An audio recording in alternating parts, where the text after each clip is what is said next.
សួស្តីជាឆានិងសួស្តីមិត្តរួមហាត់អរគ្នាសួស្តីរីណាសួស្តីជីតាតើថ្ងៃនេះអ្នកមានប្រធានបទអ្វីដែលលើកមកនិយាយនៅថ្ងៃនេះថ្ងៃនេះខ្ញុំនឹងលើកយកប្រធានបទមួយដែលនិយាយពីទីតាំងភូមិសាស្ត្រនិងប្រវត្តិសាស្ត្រជុំវិញពិភពលោកយើងមកនិយាយវាពិតជាគំនិតដ៏ល្អណាស់សូមចាប់ផ្ដើមសំណួររបស់អ្នកចង់ខ្ញុំចាប់ផ្ដើមសំណួររបស់ខ្ញុំតើមានប្រទេសប្រមាណនៅលើពិភពលោកមានប្រទេសចំនួន195ប្រទេសជុំវិញពិភពលោកតើមានទ្វីបប្រមាណនៅលើពិភពលោកមានទ្វីបចំនួន4នៅជុំវិញពិភពលោកតើទ្វីបមួយណាដែលធំជាងគេនៅលើពិភពលោកទ្វីប Yeah the largest ocean អាហ្នឹងសមុទ្រមហាសមុទ្រសំណួរសម័យផ្ដាំសួរសម័យមិនឆ្លើយច្រឡំលើសួរសម័យគាត់តែសួរសំណួរមិនសម័យបានតើមានទ្វីបប្រមាណនៅលើពិភពលោកមានទ្វីបចំនួន7នៅលើពិភពលោកតើមានមហាសមុទ្រចាសម្ដងទៀតលឿនពេកចាសួរសំណួរអតាតិកាហ្នឹងអាត្លង់តិចទេចាអាត្លង់តិចមានទ្វីបអាស៊ានអាស៊ីអាហ្វ្រិកាអាហ្វ្រិកទ្វីបអាស៊ានអាហ្វ្រិកអាស៊ីអាស៊ីមិនឲ្យហើយកំពុងគេអាស៊ីអាហ្វ្រិកអាមេរិកត្បូងអាមេរិកខាងជើងអាត្លង់តិចអឺរ៉ុបហើយនិងអូស្ត្រាលីអូសេអានី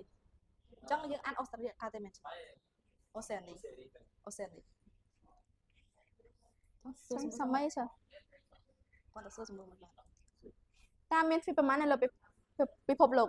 មានទ្វីបចំនួន7សម័យហើយតើមានទ្វីបប្រមាណនៅលើពិភពលោកមានទ្វីបចំនួន7នៅជុំវិញពិភពលោកមានដូចជាទ្វីបអាស៊ីទ្វីបអាហ្វ្រិកទ្វីបអាមេរិកខាងត្បូងអាមេរិកខាងជើងទ្វីបអឺរ៉ុបទ្វីបអាត្លង់តិចនិងទ្វីបអូសេានីតើមានមហាសមុទ្រប្រមាណនៅលើពិភពលោកមានមហាសមុទ្រចំនួន4នៅលើពិភពលោកមានដូចជាសមុទ្រប៉ាស៊ីហ្វិកសមុទ្រអាត្លង់តិចសមុទ្រឥណ្ឌានិងសមុទ្រអាកតិចតើមហាសមុទ្រមួយណាដែលធំជាងគេនៅលើពិភពលោកមហាសមុទ្រដែលធំជាងគេនៅលើពិភពលោកគឺមហាសមុទ្រប៉ាស៊ីហ្វិក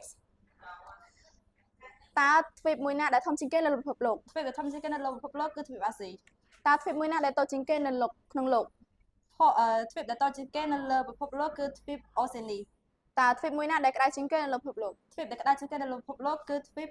អាហ្វ្រិកតើវាលខ្សាច់មួយណាដែលធំជាងគេនៅលើពិភពលោកវាលខ្សាច់សាហារ៉ាគឺជាវាលខ្សាច់ដែលធំជាងគេនៅលើពិភពលោកតើព្រៃមួយណាដែលធំជាងគេនៅលើពិភពលោកព្រៃដែលធំជាងគេនៅលើពិភពលោកគឺព្រៃអាម៉ាស៊ូនតើទន្លេមួយណាដែលវែងជាងគេនៅលើពិភពលោកទន្លេដែលវែងជាងគេនៅលើពិភពលោកគឺទន្លេនីលដែលមានប្រវែងជាង4132ម៉ែត្រហើយទៅហើយចាសូតមួយអត់ចាំទេដូចអង់គ្លេសបន្ទាប់មកនេះទេព្រៃគេដែលធំភ្នំគេដែលខ្ពស់ជាងគេអីយោតើភ្នំមួយណាដែលធំជាងគេតើភ្នំមួយណាដែលខ្ពស់ជាងគេនៅលើពិភពលោកភ្នំដែលមានកម្ពស់ខ្ពស់ជាងគេនៅលើពិភពលោកគឺភ្នំ Everest ដែលមានប្រវែងប្រមាណជា8844គីឡូម៉ែត្រការ៉េកម្ពស់តើភ្នំមួយណាដែលខ្ពស់ជាងគេនៅលើពិភពលោកភ្នំដែលខ្ពស់ជាងគេនៅលើពិភពលោកគឺភ្នំ Everest ដែលមានកម្ពស់ប្រមាណជា8848គីឡូម៉ែត្រ8848ម៉ែត្រអត់ចាំសំណួរទេអត់ហើយត្រូវចា8848តើទីក្រុងណាធំជាងគេទីក្រុងណាតូចជាងគេភ្នំ Everest អូរ៉ាល់48 Yes sir អូរ៉ាល់ខ្លួន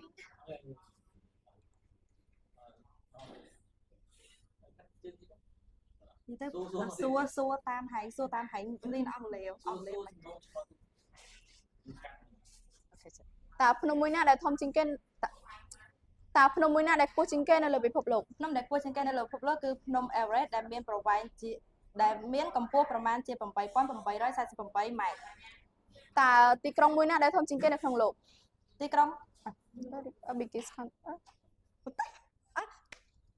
សួរ តើប្រទេសមួយណាដែលធំជាងគេនៅលើពិភពលោក ប្រទេសដែលធំជាងគេនៅលើពិភពលោកគឺប្រទេសរុស្ស៊ី តើប្រទេសមួយណាដែលតូចជាងគេនៅលើពិភពលោក ទីក្រុងវ៉ាទីកង់គឺជាប្រទេសដែលតូចជាងគេនៅលើពិភពលោក តើប្រទេសណាដែលមានភាពក្រីក្រជាងគេនៅលើពិភពលោក ប្រទេសដែលមានភាពក្រីក្រជាងគេនៅលើពិភពលោកគឺប្រទេសសាអូស៊ូដាន តើប្រទេសណាដែលមានភាពរីកតើប្រទេសណាដែលមានជាងគេនៅលើពិភពលោក ប្រទេសដែលមានជាងគេនៅលើពិភពលោកនៅក្នុងឆ្នាំ2023គឺប្រទេសអាមេរិកហើយតើប្រទេសមួយណាដែលមានប្រជាជនដែលកាន់សាសនាពុទ្ធច្រើនជាងគេនៅលើពិភពលោក ប្រទេសដែលកាន់សាសនាច្រើនជាងគេនៅលើពិភពលោកគឺប្រទេសកម្ពុជា តើប្រទេសណាដែលមានឆ្នេរខ្សាច់វែងជាងគេនៅលើពិភពលោកកាណាដា ប្រទេសកាណាដាគឺជាប្រទេសដែលមាន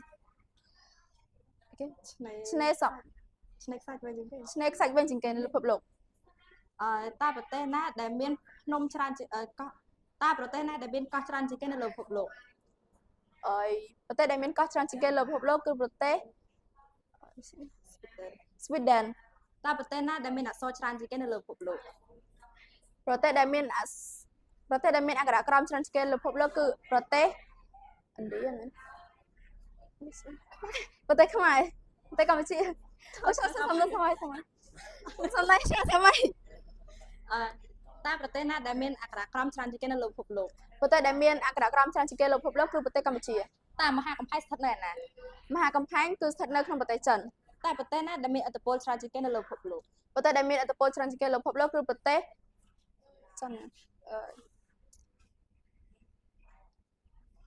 គឺប្រទេសអាមេរិក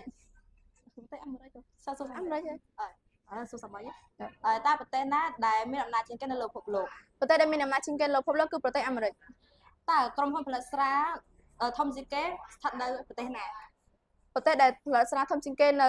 គឺនៅប្រទេសអ៊ីតាលី តើនរណាគឺជាប្រធានាធិបតីនៃប្រទេសចិន លោកស៊ីជីនពីងគឺជាប្រធានាធិបតីនៅក្នុងប្រទេសចិន តើលោកស៊ីជីនពីងកាន់អំណាចជាប្រធានាធិបតីនៅថ្ងៃខែឆ្នាំណា លោកស៊ីជីនពីងកាន់អំណាចនៅឆ្នាំ2023ឆ្នាំ2013 តើលោកស៊ីជីនពីងកាន់អំណាចជាប្រធានាធិបតីនៅឆ្នាំណា លោកស៊ីជីនពីងកាន់អំណាចនៅឆ្នាំ2013 តើនរណាគឺជាប្រធានាធិបតីនៃប្រទេសរុស្ស៊ី លោកវ្លាឌីមៀរពូទីនគឺជាប្រធានាធិបតីនៃប្រទេសរុស្ស៊ី តើអគ្គលេខាតើនរណាគឺជាអគ្គលេខានៃអង្គការតើនរណាគឺជាអគ្គលេខារបស់អាស៊ានអគ្គលេខាធិការអគ្គលេខាធិការតើនរណាគឺជាអគ្គលេខាធិការនៃអាស៊ាន លោកបណ្ឌិតកៅគឹមហ៊ុនគឺជាអគ្គលេខាធិការរបស់អាស៊ានបច្ចុប្បន្ន តើនរណាគេគឺជាអគ្គលេខាតើនរណាគេគឺជាអគ្គលេខាធិការនៃអង្គការ NATO លោកJens Stoltenberg គឺជាអគ្គលេខាធិការនៃ NATO តើនរណាគេគឺជាប្រធានាធិបតីនៃប្រទេសអាមេរិក Donald Trump គឺជាប្រធានាធិបតីរបស់អាមេរិក តើនរណាគេគឺជាប្រធានាធិបតីនៃសហរដ្ឋអាមេរិក ប្រធានាធិបតីរបស់អាមេរិកគឺជាលោក Donald Trump តើអ្វីគឺជាសិទ្ធិគេចានោះទៅហើយអាណាមកមើលមែនទេអ្វីហៅបាយហៅដល់អូចង់បាច់ស៊ូឌូបៃអើយតើសហរដ្ឋអាមេរិកទម្លាក់គ្រាប់បែកនៅលើប្រទេសជប៉ុននៅថ្ងៃខែឆ្នាំណា ប្រទេសអាមេរិកទម្លាក់គ្រាប់បែកនៅក្លេអែននៅប្រទេសជប៉ុននៅខែសីហាថ្ងៃទី6នៅឆ្នាំ1945 តើប្រទេសសហរដ្ឋអាមេរិកទម្លាក់គ្រាប់បែកនៅលើប្រទេសជប៉ុននៅលើខេត្តនៅលើទីក្រុងណាខ្លះ ប្រទេសអាមេរិកទម្លាក់គ្រាប់បែកនៅក្នុងប្រទេសជប៉ុននៅលើកទី1នៅទីក្រុង Hiroshima ទី2នៅ Nagasaki តើមហាសង្គ្រាមលោកទី1កើតឡើងនៅឆ្នាំណា មហាសង្គ្រាមលោកទី1ចាប់ផ្ដើមពីឆ្នាំ1914ដល់ឆ្នាំ1918 តើសង្គ្រាមលោកលើកទី2កើតឡើងពីឆ្នាំណាដល់ឆ្នាំណា សង្គ្រាមលោកលើកទី2ចាប់ផ្ដើមពីឆ្នាំ1939ទៅដល់1945 តើនរណាគឺជាអ្នកមានបំផុតនៅលើពិភពលោកនៅក្នុងឆ្នាំ2023 អ្នកមានបំផុតនៅក្នុងឆ្នាំ2023គឺលោក Elon Musk គឺជា ស្អីគេអា CEO CEO CEO នេះគឺ គឺជាស្ថាបនិកក្រុមហ៊ុនឡាន Tesla គាត់មានចំនួនទឹកប្រាក់ គាត់មានចំនួនទឹកប្រាក់ $246.1 លាន មានទ្រព្យសម្បត្តិសរុបសិស្សសម្រាប់អី តើនរណាគឺជាអ្នកមានលក់តើនរណាគឺជាអ្នកមានបំផុតនៅលើពិភពលោកនៅក្នុងឆ្នាំ2023 4ទៅជាប្រាប់ទៅ24បានហើយ 24ហ្នឹងអ៊ីឡុនម៉ាស់ដែរមែនទេ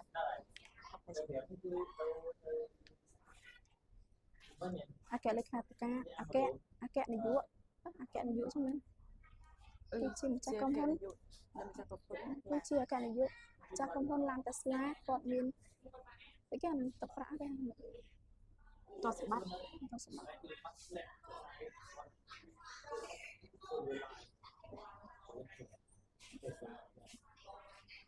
សួរសម័យទេ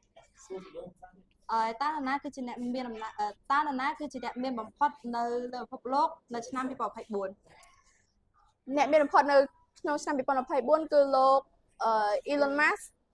ជាអគ្គលេខាជាអគ្គនាយកនៃក្រុមហ៊ុនឡាន Tesla គាត់មាន